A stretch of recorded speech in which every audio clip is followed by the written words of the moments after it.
कम होती जाएगी और एक समय आएगा पदार्थ बहुत परम पदार्थ की बनती जिज्ञासा होती जाएगी। नमस्कार, आज के इस ऑनलाइन क्लासेज में मैं गौरी शंकर सिंह एक बार फिर से आपका स्वागत करता हूं और आशा रखता हूं कि इस वीडियो से आपको अवश्य ही लाभ प्राप्त हो रहा होगा।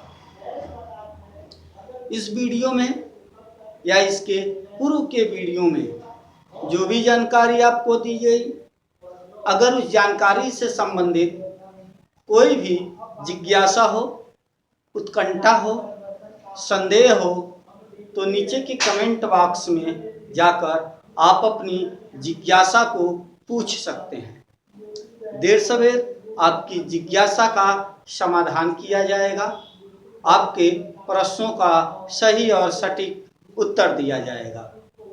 मेरा मूल उद्देश्य है कि विज्ञान के प्रति बच्चों में जो समझ है उसे विकसित किया जाए। फिजिक्स के प्रति बच्चों में जो एक तरह से कहें डर है या यूं कहें उदासीनता है, उसे दूर करना ही वीडियो बनाने का मुख्य उद्देश्य है।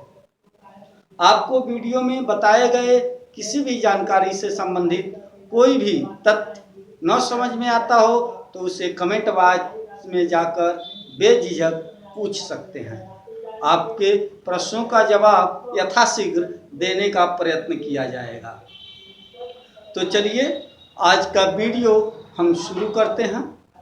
तो आज के इस वीडियो में हम लोग चर्चा करेंगे वैद्युत फ्लक्स क्या होता है। तो जैसा कि पीछे की वीडियो की बात करें तो अब तक हम लोग ये जान चुके हैं कि आवेश क्या होते हैं, आवेश द्वारा उत्पन्न वैद्युत क्षेत्र क्या होता है और इस वैद्युत क्षेत्र के गुण धर्म क्या होते हैं। तो आज के इस वीडियो में जब हम बात कर रहे हैं वैद्युत फ्लक्स की, तो हमें थोड़ा सा वैद्युत क्षेत्र के बारे में एक बार पुनः जान लेना चाहिए। वैद्युत क्षेत्र किसी आवेश द्वारा उत्पन्न किया जाता है। वैद्युत क्षेत्र की अपनी कुछ विशेषताएं होती हैं। वैद्युत क्षेत्र के प्रत्येक बिंदु पर क्षेत्र की कुछ न कुछ तीव्रता होती है। प्रत्येक बिंदु का अपना कुछ विभव होता है। उसी प्रकार से वैद्युत क्षेत्र का अपना फ्लक्स भी होता है। इस फ्लक्स को ही हमको इस वीडियो में समझना है कि आखिर वैद्युत फ्लक्स होता क्या है। जैसा कि हम लोग जानते हैं कि यदि कोई धनावेश हो तो यह धनावेश अपने चारों ओर वैद्युत क्षेत्र उत्पन्न कर लेता है। अगर इस धनावेश को हम बिंदु आवेश मान लें, अर्थात अत्यंत सूक्ष्म मान लें, तो वैद्युत क्षेत्र इसके चारों ओर दिक् में प्रसारित होती हुई होती है। वैद्युत क्षेत्र को चूंकि क्षेत्र रेखाओं द्वारा प्रदर्शित किया जाता है और यदि आवेश धनावेश हो तो क्षेत्र रेखाएं त्रिज्यतः बाहर की ओर होती हैं, जैसा कि आप चित्र में देख रहे हैं। इन क्षेत्र रेखाओं को अध्ययन के लिए हम आवेश के साथ न निरूपित करके बिना आवेश के भी निरूपित करते हैं, जैसे कि आप यहाँ पर नीचे देख रहे हैं।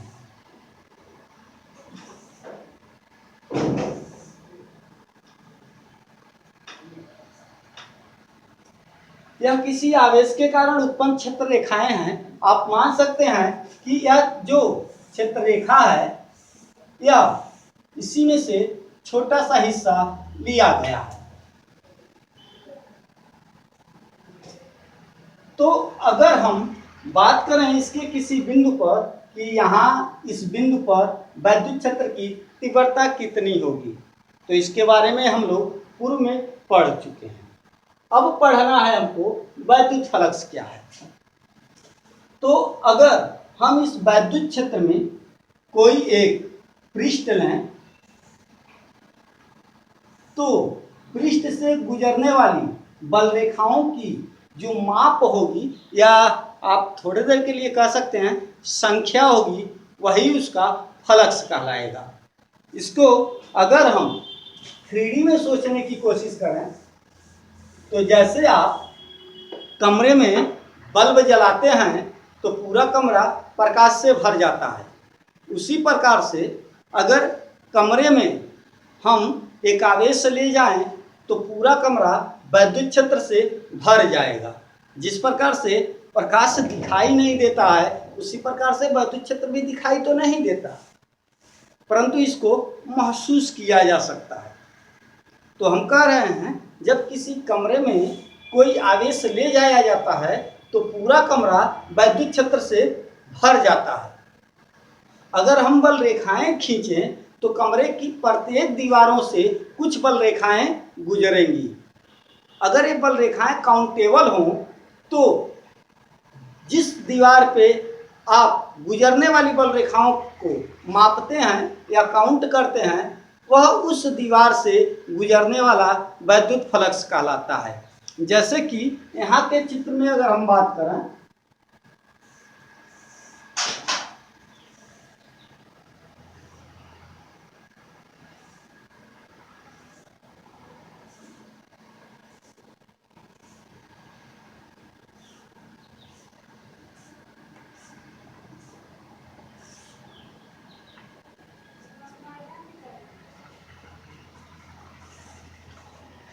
तो इस चित्र में आप देख रहे हैं ये एक समान वैद्युत क्षेत्र रेखाएं गुजर रही हैं और इसमें एक हमने पृष्ठ रख दिया है, प्लेट रख दिया है।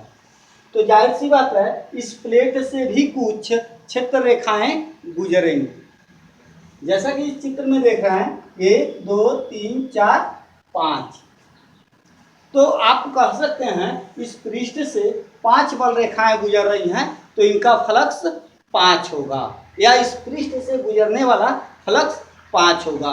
लेकिन यहाँ एक दुविधा आ जाती है।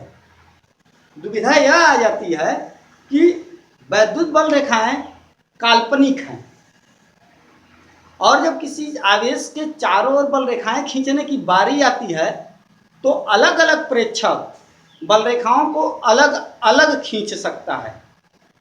यानी एक ही प्रेक्षक एक आवेश के चारों ओर 4 बल रेखाएं खींच के प्रदर्शित कर सकता है, तो दूसरा प्रेक्षक आएगा तो वह 8 बल रेखाएं खींचकर प्रदर्शित कर सकता है, या कोई अन्य प्रेक्षक आएगा तो वह कुछ और संख्या में खींच सकता है। तो बात आती है कि एक ही पृष्ठ है, एक ही वैद्युत क्षेत्र है, तो अलग अलग प्रेक्षकों द्वारा वैद्युत बल रेखाएं तो अलग अलग खींची जा सकती हैं, तो उसका फ्लक्स भी अलग अलग हो गया। अगर फ्लक्स अलग अलग हो जा रहा है एक ही बिंदु पर एक ही कंडीशन में, तो फिर ये जो परिभाषा है ये सटीक नहीं है। लेकिन जब इसको आप गहराई से समझते हैं तब आपको पता चलता है कि यह सही है। तो पहले एक बार फिर सुने कि वैद्युत फ्लक्स क्या होता है। तो वैद्युत क्षेत्र में रखे किसी काल्पनिक पृष्ठ से गुजरने वाली बल रेखाओं की माप को वैद्युत फ्लक्स कहते हैं। अब बात आते हैं, एक मान लीजिए कि दूसरा प्रेक्षक आया, ये मैंने खींचा, आप आ गए और आपने वैद्युत बल रेखाएं इस प्रकार से खींच दी।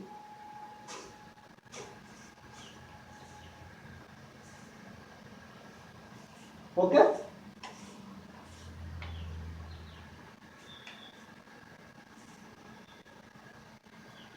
आपने मुझसे ज्यादा बल रेखाएं खींच दी, तब कहा जाए कि अब फ्लक्स कितना है, तो अब आप कहेंगे 1 2 3 4 5 6 7 8 9 10, यानी वैद्युत फ्लक्स रेखाएं 10 हैं, या यूं कहें कि वैद्युत फ्लक्स 10 है।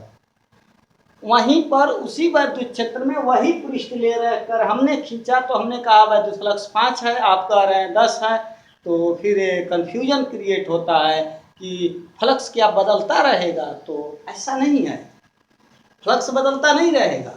ये दरअसल में एक क्षेत्र में एक बार खींची गई फ्लक्स रेखाओं के लिए ही परिभाषित है।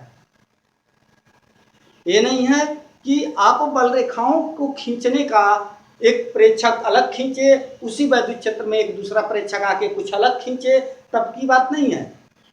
एक बार में जो फ्लक्स रेखाएं खींच दी गई हैं उसी के अकॉर्डिंग फ्लक्स को परिभाषित किया जाएगा, अलग अलग के लिए परिभाषित नहीं किया जाएगा। कालांतर में देखा गया कि इस फ्लक्स रेखाओं को लेकर के या यूं कहें वैद्युत फ्लक्स को लेकर के काफ़ी असमंजस की स्थिति आ गई। तो इसके लिए एक प्रॉपर डिफिनेशन बनाया गया कि आखिर फ्लक्स क्या होगा या वैद्युत फ्लक्स किसे कहते हैं।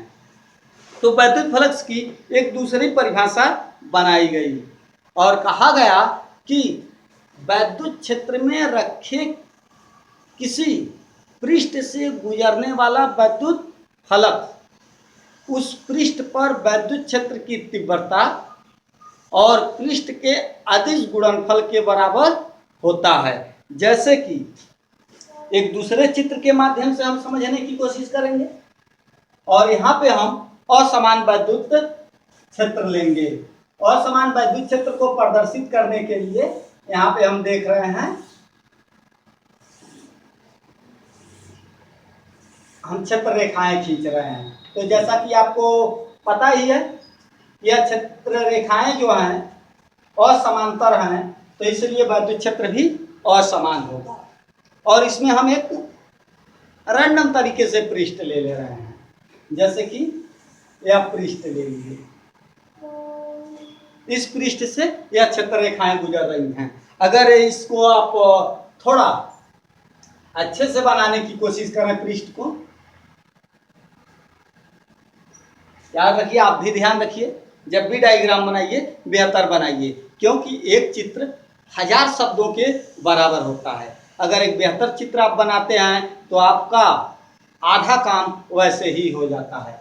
तो जब भी चित्र बनाइए आप बेहतर बनाइए और सही बनाइए, ताकि समझ में आ सके कि क्या और कैसे है।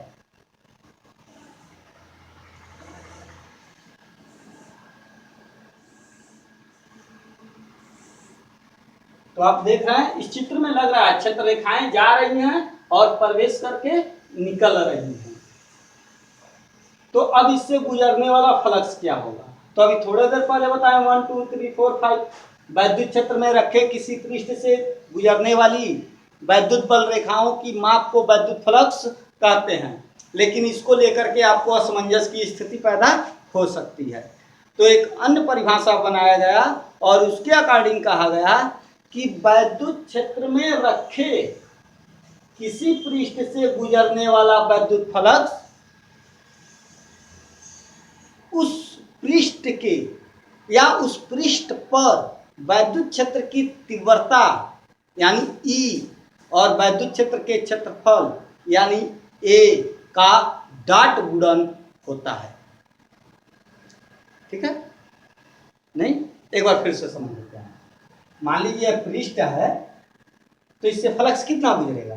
तो कहेंगे इस पृष्ठ के किसी बिंदु पर वैद्युत क्षेत्र की तीव्रता E और पृष्ठ के क्षेत्रफल A के गुणनफल को कहेंगे वैद्युत फलक। किसका? पृष्ठ से गुजरने वाले का। याद रखिए, वैद्युत फ्लक्स किसी पृष्ठ से गुजरने वाले का ही लिया जाता है, हवा में नहीं कि यहाँ पर वैद्युत फ्लक्स क्या होगा। तो भाई वहाँ पे पृष्ठ रहेगा, लिया जाएगा, तभी वैद्युत फ्लक्स को परिभाषित करेंगे। तो बात आती है कि हमने कहा अभी कि जैसे कहें इस पृष्ठ पर वैद्युत फ्लक्स क्या है, तो कहेंगे इस पृष्ठ पर वैद्युत क्षेत्र की तीव्रता भी क्या बताइए। तो आप तो देख रहे हैं ये असमांतर है, यानी प्रत्येक बिंदु पर अलग अलग बिंदु पर वैद्युत क्षेत्र की तीव्रता अलग अलग होगी। तो कौन वाली तीव्रता लिया जाए? तो इसको कलन शास्त्र से थोड़ा सा हल करते हैं। बायो स्ट्रीम वाले स्टूडेंट थोड़ा ध्यान देंगे, उनको जब भी आप कलन शास्त्र की ओर, कैलकुलस की ओर ले जाते हैं तो उनकी बीपी थोड़ी सी बढ़ जाती है, घबराहट होने लगती है कि यार ये तो कैलकुलस आ गया, ये तो पल्ले ही नहीं पड़ता, इसीलिए तो हम बायो लिए थे। तो ऐसा कुछ नहीं है, इस वहम को कभी न पालें कि आप नहीं कर सकते हैं। और यहाँ पे आपको कैलकुलस नहीं पढ़ना है, कैलकुलस के ये छोटी सी थ्योरी को अप्लाई करना है बस, और कुछ नहीं है। ये नहीं है कि आपको कैलकुलस के थ्योरी पढ़नी है, उसके फार्मूले पढ़ने हैं, डेरिवेशन पढ़ना है, प्रूफ करना है, वगैरह वगैरह ऐसा। तो आप फ्रेश माइंड होकर के समझिए कि हो क्या रहा है। यहाँ पे यदि इस पृष्ठ से गुजरने वाला फ्लक्स ज्ञात करना है तो पृष्ठ पर वैद्युत क्षेत्र की तीव्रता ज्ञात करनी होगी और पृष्ठ का क्षेत्रफल ज्ञात करना होगा। तो कैसे होगा? तो अलग अलग बिंदुओं पर वैद्युत क्षेत्र की तीव्रता अलग अलग है, तो हम यहाँ पे एक छोटा सा, बहुत छोटा सा एरिया लेंगे।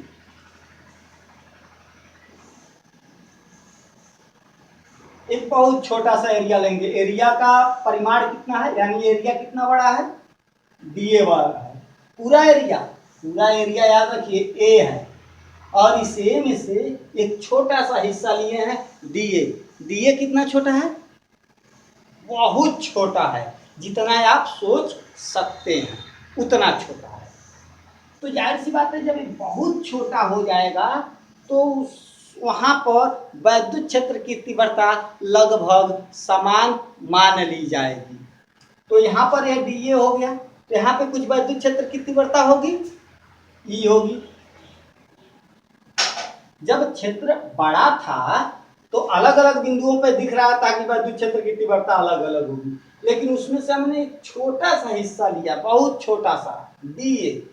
तो जाहिर सी बात है, यहाँ पे वैद्युत क्षेत्र की तीव्रता आप लगभग बराबर मान सकते हैं। अगर न समझ में आया तो ऐसे समझ सकते हैं, पृथ्वी बहुत बड़ी है, कैसी है, गोल है। पृथ्वी कैसी है, गोल है। तो गोल है, लेकिन इसके जमीन पर थोड़ा सा हिस्सा लें तो ऐसे गोल होगा, नहीं होगा ना। जबकि पृथ्वी गोल है, लेकिन उसमें छोटा सा हिस्सा लें तो गोल नहीं होगा, समांतर हो जाएगा, यानी प्लेन हो जाएगा, प्लेन। ठीक इसी तरह से जब छोटा सा हिस्सा लेंगे तो हम मानेंगे कि यहाँ पर वैद्युत क्षेत्र की तीव्रता लगभग बराबर होगी। तो होता है तब वैद्युत फ्लक्स कितना होगा, बस वही परिमाण है। यहाँ पर वैद्युत क्षेत्र की तीव्रता और पृष्ठ के क्षेत्रफल के गुणनफल को इससे गुजरने वाला वैद्युत फ्लक्स कहेंगे। अर्थात तीव्रता है आपकी ई और वैद्युत क्षेत्र है डी ए, तो इन दोनों का गुणनफल कराएंगे तो फ्लक्स मिलेगा। वैद्युत फ्लक्स फाई से दिखाते हैं इसको, और यह वैद्युत है तो इलेक्ट्रिक के लिए यहाँ पर ई डिनोट करते हैं। फाई ई बराबर, और एक वेक्टर राशि है और ए भी जो है वेक्टर राशि है, और यहाँ पे गुणा करा देते हैं तो इस तरह से वैद्युत फ्लक्स प्राप्त हो जाता है। तो इसको आप कैसे एक्सप्लेन करेंगे, कैसे बताएंगे कि ये क्या कह रहा है? तो सुनिएगा, वैद्युत क्षेत्र में किसी काल्पनिक पृष्ठ से गुजरने वाला वैद्युत फ्लक्स,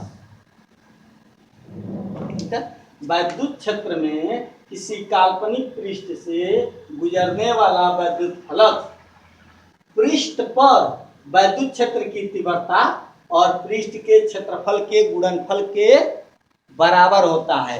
और यह गुणनफल याद रखिए डाट गुणन यानी कि अदिश गुणन होता है। अब आइए, तो इस पर जो फ्लक्स प्राप्त होगा, इस छोटे से डीए से गुजरने वाला जो फ्लक्स होगा वह छोटा सा होगा। तो बात करते हैं पूरे से गुजरने वाला फ्लक्स, तो कहेंगे इसका समाकलन कर लीजिए। तो डी फाई का समाकलन करेंगे तो आपका हो जाएगा फाई ई और इंटीग्रेशन ए पूरे क्षेत्रफल का E dot D vector A. तो याद रखिए, जिस तरह से फाई का समाकलन डी फाई का फाई हो जाता है, उसी तरह डी ए का ए होगा, और एट लास्ट आपको प्राप्त होगा बराबर वेक्टर ई डॉट वेक्टर।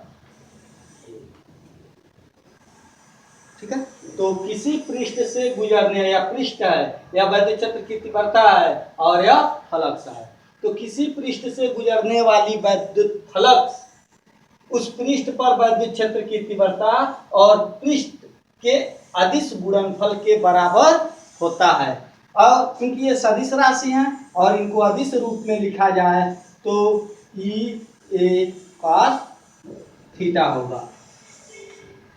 अब ध्यान देंगे कि यह फाई ई यानी कि वैद्युत फलक से जो है यह एक अदिश राशि होती है और इसके दो मान होते हैं, एक धनात्मक और दूसरा ऋणात्मक। दो मान कब ऋणात्मक होंगे और कब धनात्मक होंगे उस पर चर्चा कर लेते हैं। देखिएगा फाई जो है थीटा के अकॉर्डिंग बदलेगा। अगर थीटा 0 है यानी कि थीटा अगर 0 है तब उस कंडीशन में फाई का मान होगा ई ए, और यदि थीटा 180 है तो फाई का मान होगा माइनस ई ए, और यदि थीटा 90 है तो फाई का मान होगा 0। इसको आप छोटे से चित्र द्वारा चलिए समझने की कोशिश करते हैं।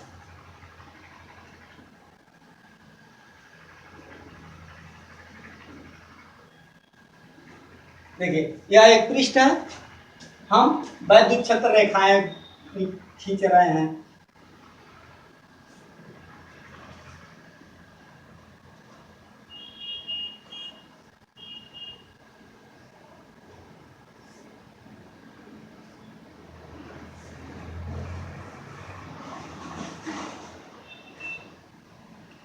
ठीक है, तो यहां पर फार्मूला कैसे अप्लाई करेंगे। पहला कंडीशन याद रखिए, पृष्ठ ऐसे है और आप इधर देख रहे हैं यानी क्षेत्र रेखाएं निकल रही हैं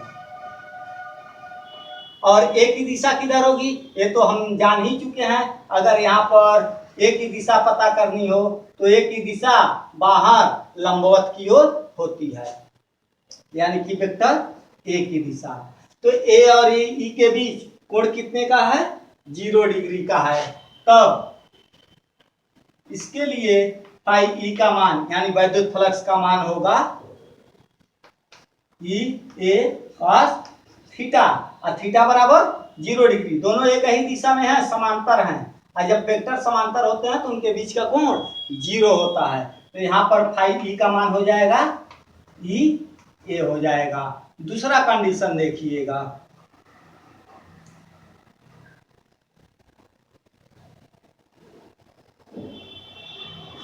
दूसरे कंडीशन में क्या होता है,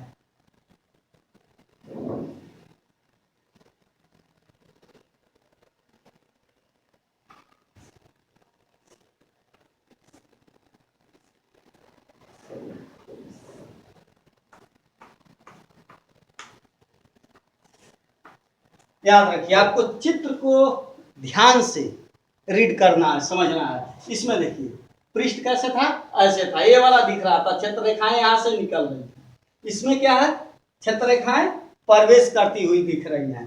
तो ई की दिशा उधर है यानी वैद्युत क्षेत्र की दिशा इधर है, और जबकि ए की दिशा परिभाषा के अनुसार लंबवत बाहर की ओर होंगी, यह होगा वेक्टर ए की दिशा, यानी एक दूसरे के विपरीत होंगी।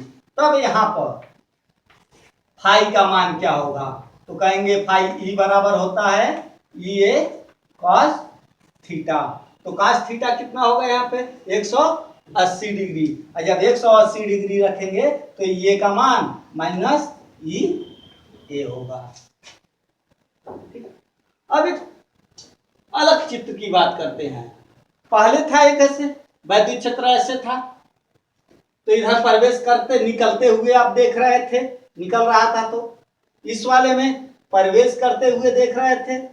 और अब तीसरा कंडीशन, अगर यहाँ ऐसे हो यानी यह दिशा आप इधर हो आपकी ओर और वैद्युत क्षेत्र की दिशा इधर हो, यानी वैद्युत क्षेत्र इधर हो आपका इधर हो, तो इनके बीच कोण 90 डिग्री का होगा। और जब कोण 90 डिग्री का होगा तो आप इसको समझने की कोशिश करिएगा, ऐसे है।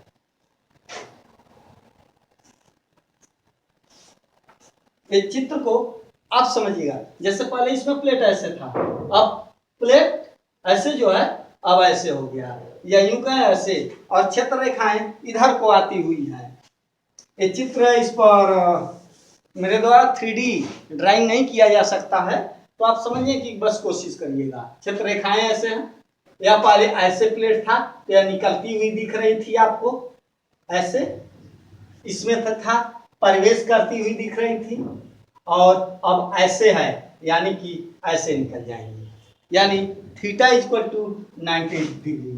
तीसरी स्थिति में यदि थीटा 90 डिग्री है तो उस समय फाई ई का मान जो होगा 0 होगा, यानी कोई बल रेखाएं नहीं गुजरेंगी। आपको भी वैसे ये 5 बल रेखाएं हैं, इससे गुजर रही हैं, अगर प्रवेश कर रही हैं तो फ्लक्स ऋणात्मक होगा, अगर यह निकल रही होती, इधर से निकलती हुई दिखती तो फ्लक्स धनात्मक होता, और यदि ऐसे हो जाती तो कोई बल रेखा नहीं गुजरती पृष्ठ से, तो उस समय यह 0 हो जाता।